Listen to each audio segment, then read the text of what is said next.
TET চলাকালীন প্রশ্নপত্র ভাইরালকে ঘিরে চাঞ্চল্য। আজ রবিবার ছিল রাজ্য জুড়ে প্রাথমিক শিক্ষকের 2023-এর টেট পরীক্ষা। এবার 3,09,054 জন টেট পরীক্ষার্থী রাজ্য জুড়ে মোট 773টি পরীক্ষা কেন্দ্রে পরীক্ষা দিয়েছে। পরীক্ষার সময় ছিল দুপুর 12টা থেকে 2:30 পর্যন্ত। যদিও নিয়মিত টেট হলেও নিয়োগ হচ্ছে না বলে অভিযোগ চাকুরি প্রার্থীদের। 2022 সালের ডিসেম্বর মাসেও টেট হয়েছিল। সেবার প্রায় 1.5 লক্ষ পরীক্ষার্থী উত্তীর্ণ হন বটে, কিন্তু আইনি জটে নিয়োগ সম্ভব হয়নি। এবারও টেট চলাকালীন পরীক্ষার প্রশ্নপত্র সোশ্যাল মিডিয়ায় ভাইরাল হয়েছে বলে অভিযোগ। দুপুর 1টা থেকে এই প্রশ্নপত্রগুলি সোশ্যাল মিডিয়ায় ভাইরাল হতে শুরু করে বলে সূত্রের খবর। যদিও ভাইরাল হওয়া প্রশ্নপত্রের অভিযোগের সত্যতা যাচাই করেনি আমাদের চ্যানেল, আর এই অভিযোগকে ঘিরে বিভ্রান্তি ছড়ালো একাংশ পরীক্ষার্থীদের মধ্যে। পরীক্ষা সম্পূর্ণ হওয়ার পর জলপাইগুড়ি ফণীন্দ্রদেব বিদ্যালয়ের পরীক্ষা কেন্দ্র থেকে বের হয়ে ভাইরাল হওয়া প্রশ্নপত্র নিয়ে নিজেদের ক্ষোভ ব্যক্ত করেন পরীক্ষার্থীরা।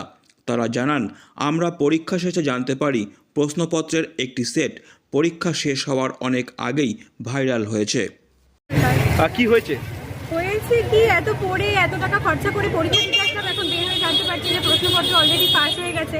তাহলে যারা নেওয়ার তো চাকরি অলরেডি নিয়ে নিচ্ছে, আমরা এত খাটনি করি বা কি লাভ? টাকাগুলো নষ্ট, আমাদের পরিশ্রম নষ্ট, আশা নষ্ট। শুধু আমরা না, এত বছর ধরে যারা চেষ্টা করে যাচ্ছে তাদের পরিশ্রম নষ্ট, সবকিছুই নষ্ট। তোমার নাম? মন্দিরা করছি, পড়াশোনা করছি, সেই জায়গায় এরকমভাবে প্রশ্ন ফাঁস হচ্ছে, তো এটাকে আমরা মেনে নিতে পারছি না। আর এরকমভাবে উদাসীনতাভাবে কাজ করলে এটা আমরা এত কষ্ট করছি, মা বাবার স্বপ্ন সেগুলো কীভাবে পূরণ করবো? আমাদের লক্ষ্য হচ্ছে যদি প্রশ্ন ফাঁস হয় সেই ব্যাপারে ইমিডিয়েট কিছু ব্যবস্থা গ্রহণ করবো। আবার কি টেটের দাবি জানাবে পরীক্ষা? না, এরকমভাবে হলে তো আর টেটের দাবি কী জানাবো, যেখানে আমরা আমাদের স্বচ্ছভাবে পরীক্ষা দিতে পারছি না। এত রকমভাবে বিভিন্ন রকম পদ্ধতি নেওয়া হয়েছিল, বায়োমেট্রিক থেকে শুরু করি। তবুও যদি এরকম হয় তাহলে তো আর আমাদের হাতে। নিরাপত্তা কিরকম ছিল? নিরাপত্তা ভালোই ছিল। পরীক্ষাতে বসবে না?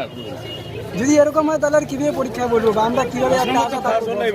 পরীক্ষার প্রশ্নপত্র যথেষ্ট টাফ হয়েছে, হার্ড হয়েছে, সেই জায়গা থেকে দাঁড়িয়ে যদি আবার কোশ্চেন ফাঁস হয় তাহলে আমাদের কিছু করার। গত অনেক বছর ধরেই এক্সামটা দিয়ে আসতেছি, তো 2014 সালে এটা আবার এই সেম এইভাবে কোশ্চেনটা ফাঁস হয়েছিল 2014 সালে, যেটা হাইকোর্টে নিয়ে গিয়েছিল কোশ্চেনটাকে, যে দেখানোর জন্য যে 1 ঘন্টা আগে কেন কোশ্চেনটা বাইরে ঘুরে বেড়াবে। তো তারপরে কোনো স্টেপ নেওয়া হয়নি, সেটাকে মনে করো 2014 সালে যে রিপোর্টটা ছিল সেটা নিয়োগ হয়ে গেছে, কোশ্চেন ফাঁস হওয়ার দরুনও নিয়োগ হয়ে গেছে। কিন্তু এবারে আবার 2023 সালে কোশ্চেনটা সেম 1 ঘন্টা 1টার দিকে ফাঁস হয়েছে। তো এটার আমি প্রতিবাদ জানাচ্ছি, যেন এই এক্সামটা না হয় আর ভবিষ্যতে এইভাবে যেন কোশ্চেনটা ফাঁস না হয়। আমরা তো শুনেছি যে সিসি ক্যামেরা হবে, মোবাইল চেকিং হবে, সেখানে অনেক কিছু কারিকুলাম থাকবে যার ভিতর দিয়ে এক্সামটা হবে, বা কোশ্চেনটা আসবে পেকিং হয়ে নাম বাই নাম, যেখানে শুধু ক্যান্ডিডেটের নামটা থাকবে আর ক্যান্ডিডেটেই খুলবে নাকি। আমি এটা শুনছি, আমি মোবাইলে দেখছি যে ক্যান্ডিডেটের নামেই কোশ্চেনটা আসবে আর শুধু ক্যান্ডিডেট খুলতে পারবে, তারই অধিকার আছে। সেটা সিসি ক্যামেরা ক্যাশ হবে, যদি কোশ্চেন পেপার খোলা থাকে তাহলে সে কমপ্লেন জানাইতে পারবে। তো আমি তো দেখতেছি এক্সাম হলে এসে কোশ্চেনগুলো একটা পেকের মধ্যেই সব এসেছে, আর ক্লাসের মধ্যে সবগুলোকে বন্টন করে দেওয়া হলো, যেটা আগে সিস্টেমেই আছে, নতুন কোনো সিস্টেম হয়নি। কি চাচ্ছ তোমরা এখন? আমি চাচ্ছি এই এক্সামটা বাতিল হয়ে আর নতুন করে এক্সাম হবে। আর যেটা শোনানো হচ্ছে যে একটা ক্যান্ডিডেটের কোশ্চেন আসবে একটা খামে বা একটা প্যাকেটিং হয়ে, যেটা শুধু ক্যান্ডিডেটের অধিকার আছে খোলানোর জন্য, সেই কোশ্চেনটা খোলার অধিকার আছে ক্যান্ডিডেটেরই। কি নাম বলো তোমার? আমার নাম মুস্তাক আলম, বাড়ি গোড়ালবাড়ি। এই বিষয়ে জলপাইগুড়ি জেলা প্রাথমিক বিদ্যালয় পরিদর্শক শ্যামল চন্দ্র রায় বলেন, আমাদের কাছে টেট পরীক্ষার প্রশ্নপত্র ভাইরাল হওয়ার কোনো অভিযোগ আসেনি। অভিযোগ পেলে নিশ্চয়ই বিষয়টি খতিয়ে দেখা হবে। আমাদের কাছে এরকম কোনো খবর আমরা পাইনি, কোনো সেন্টার থেকে বা কোনো লেভেল থেকে আমাদের জানানো হয়নি। তো আমরা আপনাদের কাছ থেকেই শুনছি এরকম খবর। তো যদি সেরকম ঘটনা ঘটে থাকে তাহলে আমরা খতিয়ে দেখব বিষয়টা। না, এটা আমরা যদি কোশ্চেন ভাইরাল হয়ে থাকে সেটা আমরা খতিয়ে দেখব আর কি, কিন্তু আমরা এরকম খবর আপনাদের কাছ থেকে প্রথম শুনছি আর কি। আমরা প্রত্যেকটা সেন্টারেই পিসফুলি পরীক্ষা হয়েছে, কোথাও কোনো রকম অপ্রীতিকর কোনো ঘটনা ঘটেনি। তো এই জন্য আমাদের যে টিমের যে ওয়ার্ক আর কি, টিম ওয়ার্ক, সেটা খুব ভালো ছিল। ফলে আমরা যথাসময়ে সঠিকভাবে পরীক্ষাটা শেষ করতে পেরেছি, এই জন্য সবাইকে ধন্যবাদ জানাচ্ছি। এটা কোথা থেকে ভাইরাল হয়েছে আমরা তো কিছুই জানি না।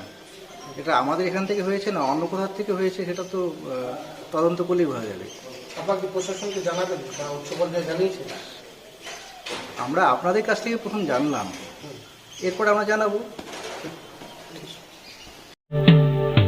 Delhi World Public School Siliguri campus is located at Ambari, which reflects a vibrant modern style with all the latest facilities.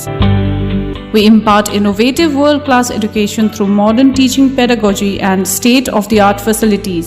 We follow CBSE curriculum, offer holistic development to the children in safe, caring environment. DWPS announces admission open for the upcoming session to the nursery to grade 9.